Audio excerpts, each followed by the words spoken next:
아침 식사 시간이에요. 여러분이 제일 좋아하는 흰빵 몇 조각을 토스트기에 넣고 빵에 합세하려는 아보카도에 손을 뻗습니다. 딱 멈추세요. 아보카도 토스트는 몇 가지 이유로 아침 식사에 좋은 선택이 아니에요. 그리고 여기 있는 두 구성 요소에 책임이 있어요. 아보카도에는 건강에 좋은 비타민 B, 미네랄, 그리고 항산화제가 함유되어 있어요. 하지만 과일이라서 이상적인 아침 식사 선택이라는 타이틀에 대한 한 가지 중요한 기준을 충족하지 못해요. 단백질이 아주 낮아요. 아침에 단백질을 섭취하는 건 특히 중요한데 그게 여러분에게 에너지를 제공하고 더 오래 포만감을 주기 때문이죠. 단백질이 없는 아침 식사는 배부르게 먹었다고 간주될 수 없기 때문에 곧 다시 배가 고파질 거고 건강에 좋지 않은 간식을 먹고 싶어질지도 몰라요. 하지만 아보카도는 건강한 지방과 섬유질이 풍부해요. 그래서 적당한 양을 먹을 때 소화와 체중 감량에 도움이 될 수 있어요. 적당한 양이란 약 80칼로리를 함유하고 있는 중간 크기의 아보카도 3분의 1을 말해요.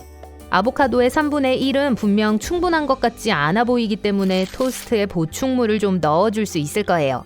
달걀, 훈제 연어, 콩이면 다 좋아요. 하지만 일단 베이컨이나 치즈가 많이 등장하면 토스트는 엄청난 포화지방으로 변해 당연히 건강에 좋지 않겠죠. 그리고 아보카도는 요즘 꽤 비싸요. 그걸 일상적인 식단의 일부로 만들면 꽤 많은 돈이 들겠지만 여전히 영양가 있는 아침 식사로는 충분하지 않을 거예요. 토스트로 고르는 빵 또한 중요해요. 흰빵은 정제된 곡물로 만들어지고 섬유질이 없어요. 섬유질은 소화관과 소화에 좋아요. 통곡물빵 한 조각과 같은 양의 섬유질을 얻기 위해서는 흰빵 8조각 정도를 먹어야 돼요. 그리고 흰 토스트는 더 빨리 소화돼서 곧 다시 배가 고파질 거예요. 갈색빵도 항상 좋은 선택은 아니니까 라벨을 주의 깊게 공부하세요. 빵에 다른 영양분을 첨가했다가 아니라 통밀 또는 통밀 맛이어야 해요.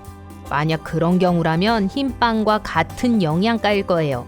최소한의 첨가물에 재료의 수도 가장 적은 빵 종류를 찾도록 하세요. 오트밀죽도 영양가 있는 아침 식사로 훌륭하지만 포장 용기에 담긴 맛이 가미된 즉석 상품은 제외예요. 이러한 종류는 맛있음에 감사할 설탕과 소금으로 가득 차 있어요.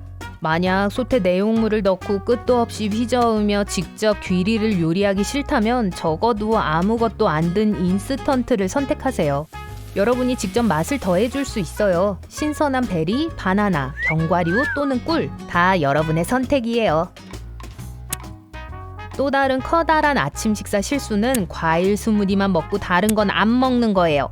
과일이 함께 섞일 때 과일에 포함된 자연당은 유리당으로 변해요.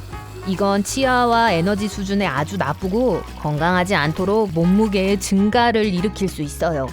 과일 대신 케일, 시금치, 그리고 다른 채소를 넣는다 해도 이 아침밥은 여러분에게 오랫동안 포만감을 주지 못할 거예요. 또 어떤 종류의 재료를 어떤 비율로 섞느냐에 따라 실제 필요한 것보다 더 많은 단백질을 섭취하게 될 수도 있어요.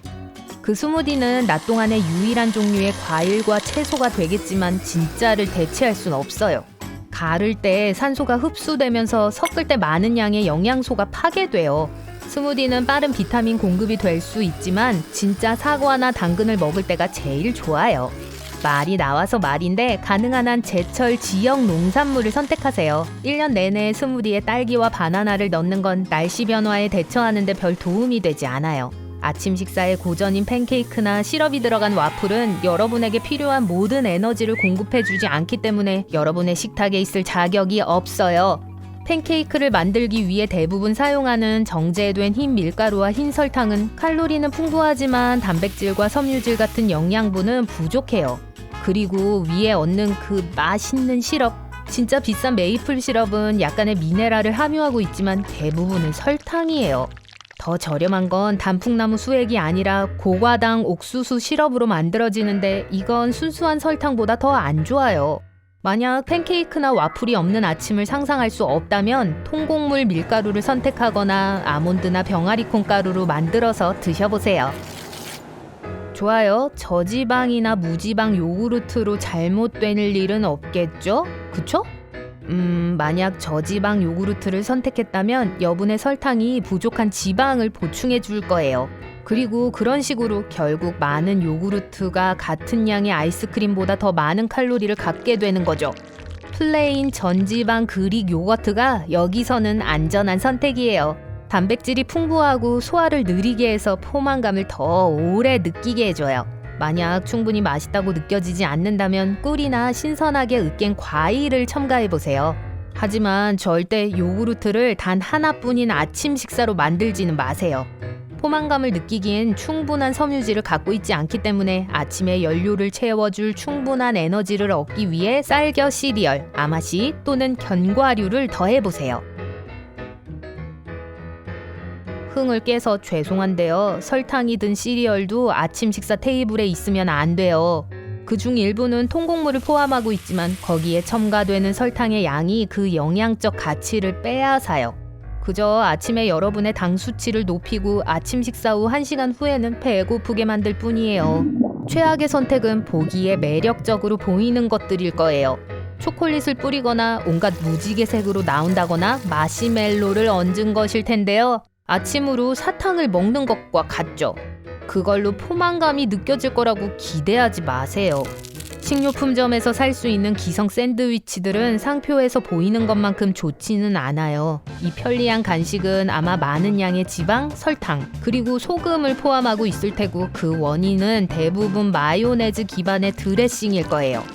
게다가 재료를 직접 선택할 수 없으니 결국 가장 신선한 야채가 아닌 가장 싼 치즈나 고기를 먹는 셈이 될 테고요. 샌드위치는 더 오래 보관할 수 있게 보존료나 나트륨을 함유하고 있고 여러분에게 좋지 않죠. 아침 식사와 함께 커피 한 잔을 할 순 있지만 그 한 잔이 모든 걸 대체할 순 없어요. 커피에는 칼로리, 단백질, 섬유질이 들어있지 않아요.